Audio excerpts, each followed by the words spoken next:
So, hi everybody, welcome again.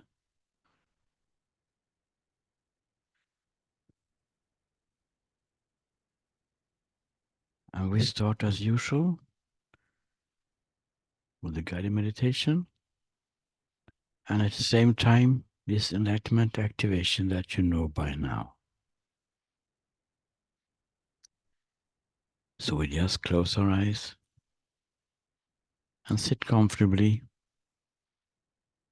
and landing on this place you are now.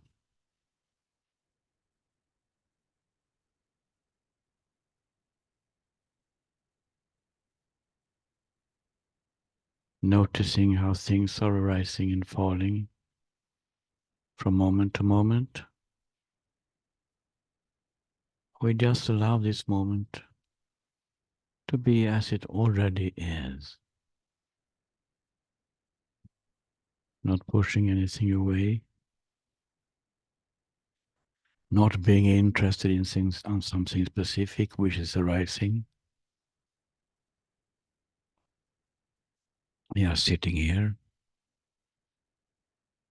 doing absolutely nothing.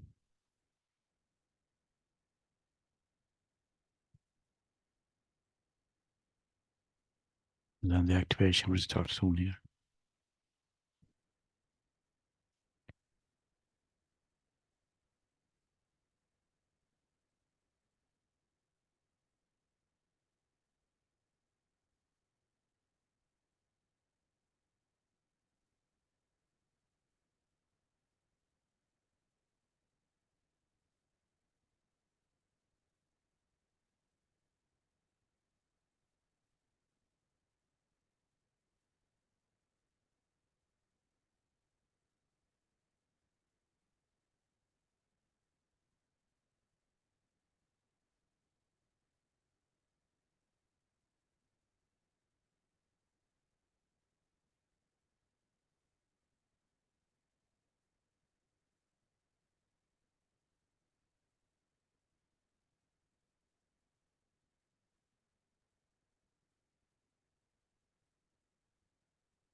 You can take 1 or 2 minutes to come out of meditation.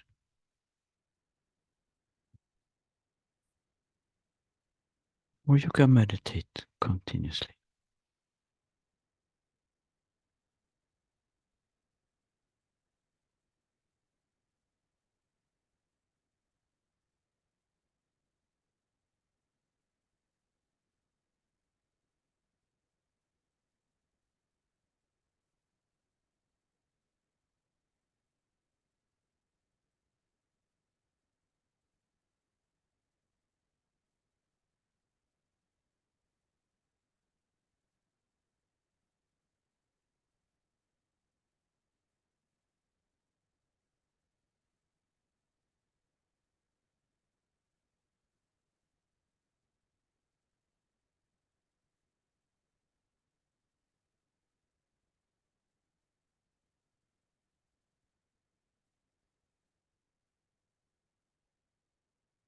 These meditation sessions and the activations is quite long now. I hope you like it. Not too long for you.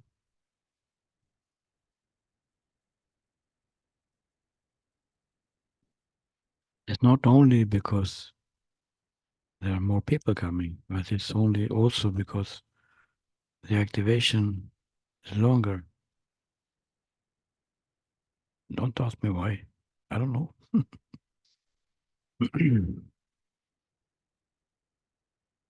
But it's beautiful to see that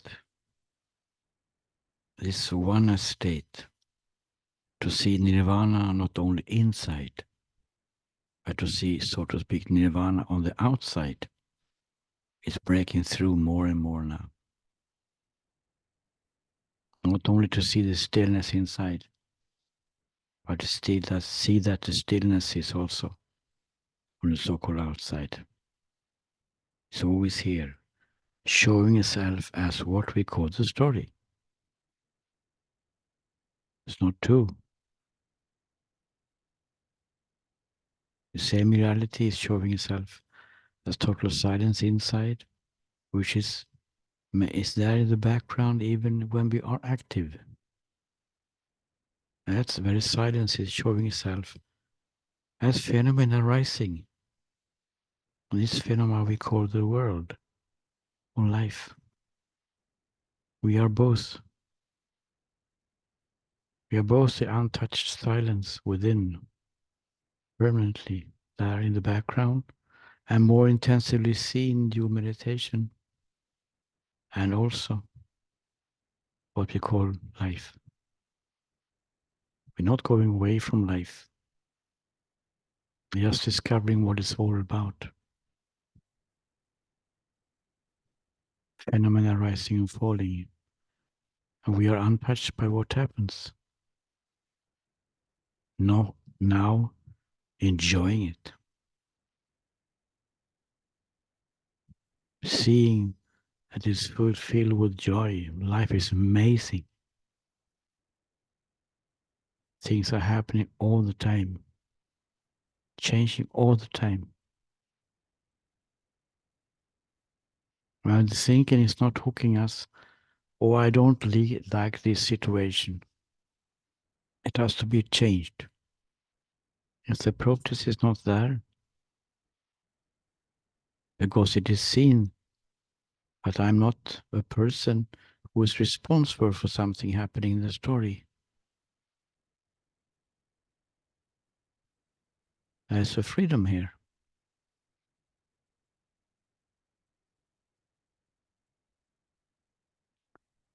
Life is to enjoy.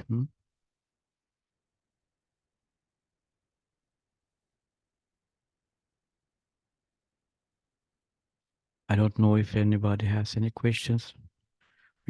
Most of you are quite deep now, but we can open up for questions if you have anything you want to ask or comment or share something. It's also nice to share for other people to hear.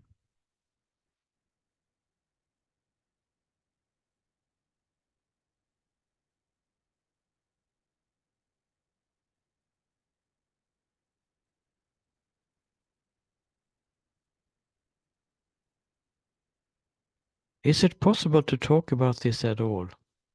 Honestly. Or should we just shut up? Hmm? The, the best way to show the truth is actually not talking, just showing how it is. But we, for some reason, most of us, we want to hear some talk, some words about this freedom state. And when I was studying for my doctoral thesis, I of course wrote a book about enlightenment in philosophy. What else?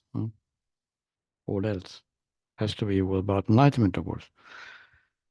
So when I was reading all these mystics, Christian mystics and the sages and yogis and from all the traditions, Buddhist, Hindu, Christian, Islam, Judaism, esoteric teachings, whatever, was something which they have in common.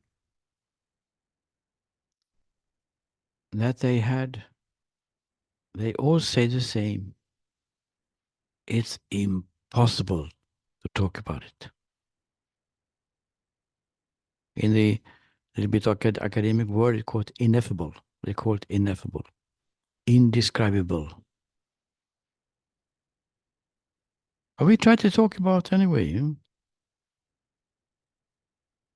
Or is it possible then to talk about this enlightenment, this awakening, this truth, the truth about life, how it really is?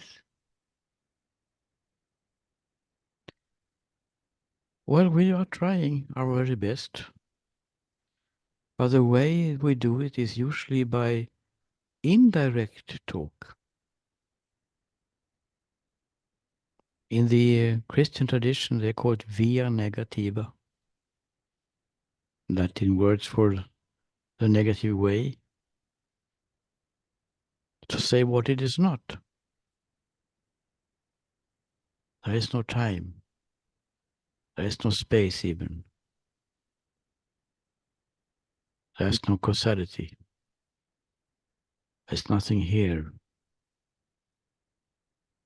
Everything is one. Or non-dual. One is too much. No? Mm-hmm. So look out for that term, one, or unity. Oh, we just call it non-dual instead then. Then we haven't said anything about it. This is a way that most enlightened beings use to say what it is not. I don't say what it is. Have you noticed? They don't say what it is. They only say what it is not. Or they use some kind of indirect speech, pointing to the finger, pointing to the moon. Or I use the word metaphor, the ocean, the waves, and using metaphors. Poems a la Rumi, or whatever. Because there is just an understanding that it is impossible to speak about. How can you speak about something which is not dualistic? The words are dualistic. Even the word oneness is wrong, actually. It's not correct. I'm using it all the time because we have to use some words. So don't take the words coming from here literally. It's just trying to point to that which is not an experience, which is not a feeling, which is not a thought, which is not a sensation.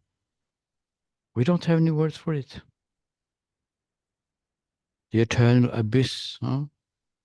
Whatever word you use. The, the peace which is passing all understanding. What does it say? We understand something about it, we don't know really what it is. When we're describing An orange lying on the table, we can say an orange is lying on the table, is round and is yellow. And it's a table there. Quite easy. Describe. If we say, well, there's something there, it's not square, it's not a rectangle, it doesn't have any color, or it's not red, it's not blue. We're saying what it's not, right? But we don't say what it is. This is how it is with the United States.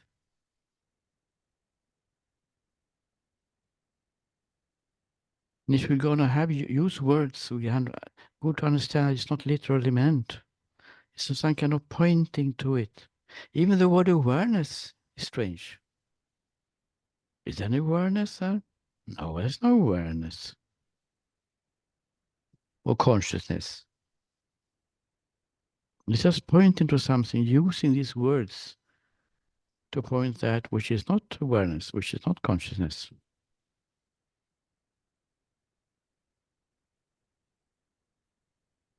So these so-called people who have seen the truth and live in the truth, they are using words, not literally actually. This is what I was studying for 10 years, full time, and writing this book. After 200 pages, the question was, is it possible to speak about the Enlightenment? After 200 pages, no.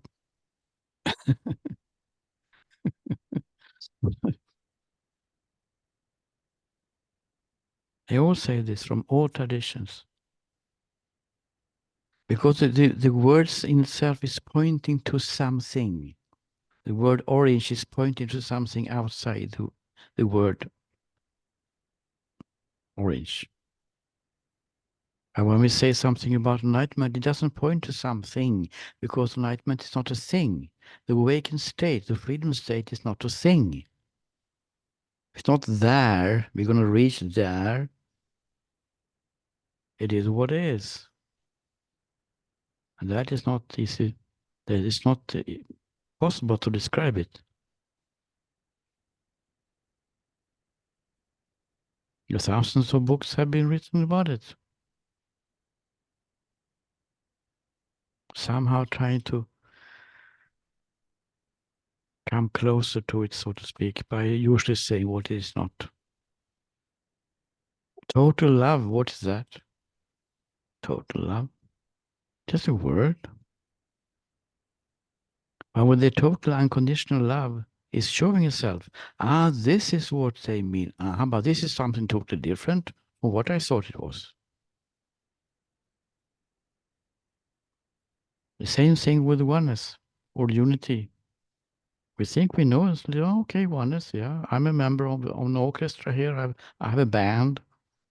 I know what it means to be together and so on.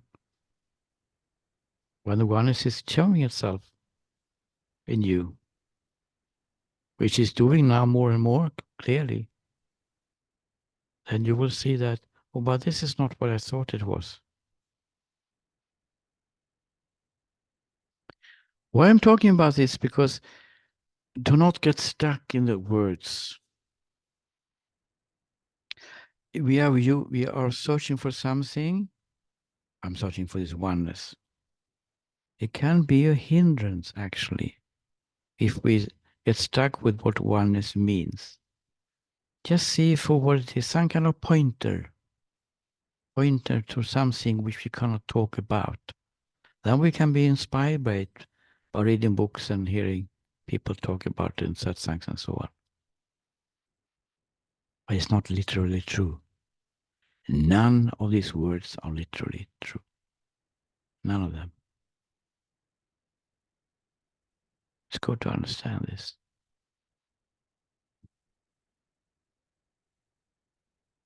When the awakening, when the shifts are coming, whether it is shift to oneness or shift to love or shift to state to being, whatever it is, it's not what we think it is. Because the thinking cannot imagine what it is, because it's nothing to do with the ordinary world life. It's not that we don't have words for it, that we will find words for it if we try to make new words, create new words. No, it's impossible to describe it because it's not dual. It's not dualistic, and language is dualistic. Oneness means something which is not one then. No, it's not true. There's nothing that is not one. We see. So it's understandable that some people decide not to say anything about it. And I know that Ramana Maharshi in Tiruvannamalai, he said that if I would say exactly how it is, no one will understand anything what I say, and they will not come. So either I'm totally silent, which he was usually 95% of the time, even when people were with him, or you have to go down the mountain, from the top of the mountain, and try to use words, which is bringing people along to inspire them on these discoveries of how it really is. But knowing then that we are actually not saying the truth. So things which are coming out from these mouths, they're not actually totally true. Sorry to disappoint you. It's just how it is. It's not totally correct, but we're using words anyway to inspire, to make inquiries. Is there suffering? No. Is there any struggling? It feels like that, but it's based on a wrong understanding, and so on and so on. The practical tools, these can be used. That is why it's used so much here. Because the practical tools is not philosophy.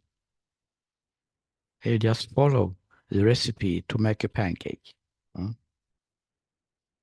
You just follow it. 1, 2, 3. We don't analyze the practical instruction. Put 4 deciliters of milk in the bowl. Okay, this milk that you're talking about, what is it really? Is it really any milk there? Or is it just an experience? I mean, we're not going to that kind of argument. We just follow the instruction. And it works, whether there is a milk there or not, philosophically speaking, or looking from a truth perspective, so to speak. So the practical instructions are very good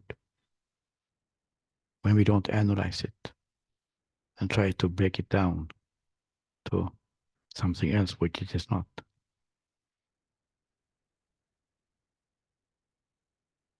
So don't take it so literally. Just an inspiration. So is there anybody who has any literal questions to ask?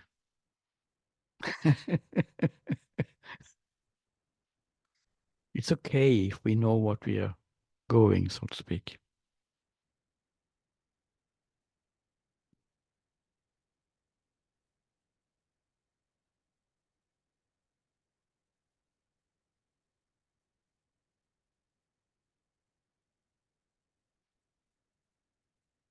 One aspect of this which just came now.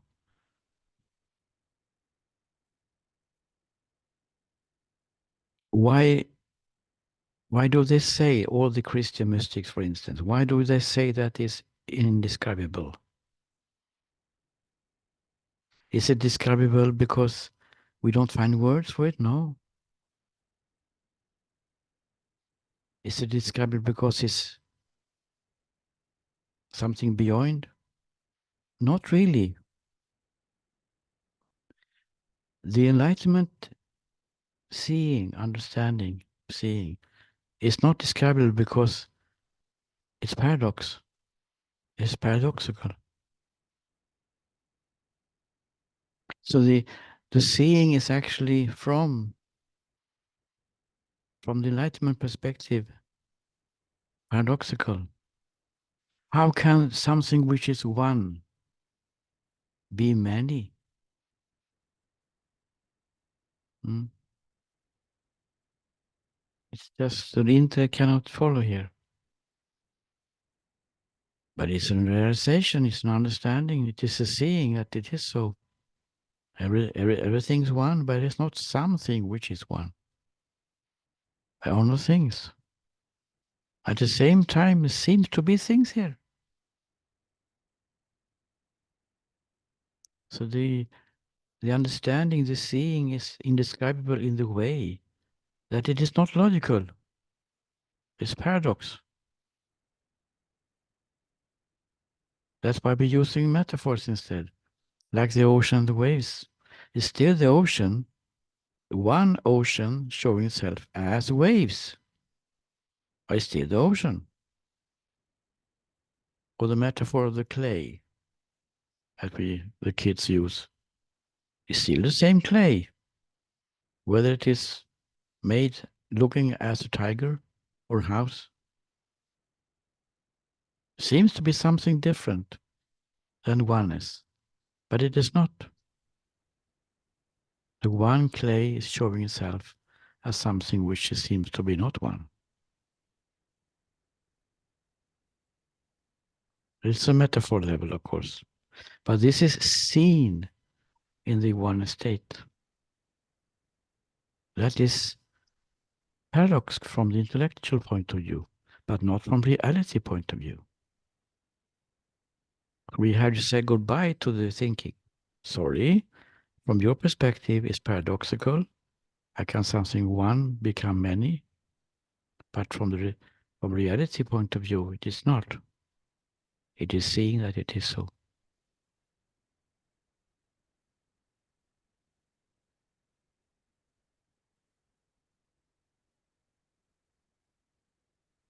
So,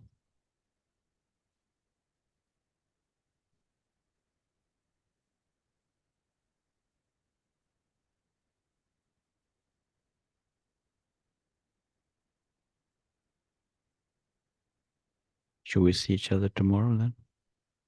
For those who wants to. Thank you for today.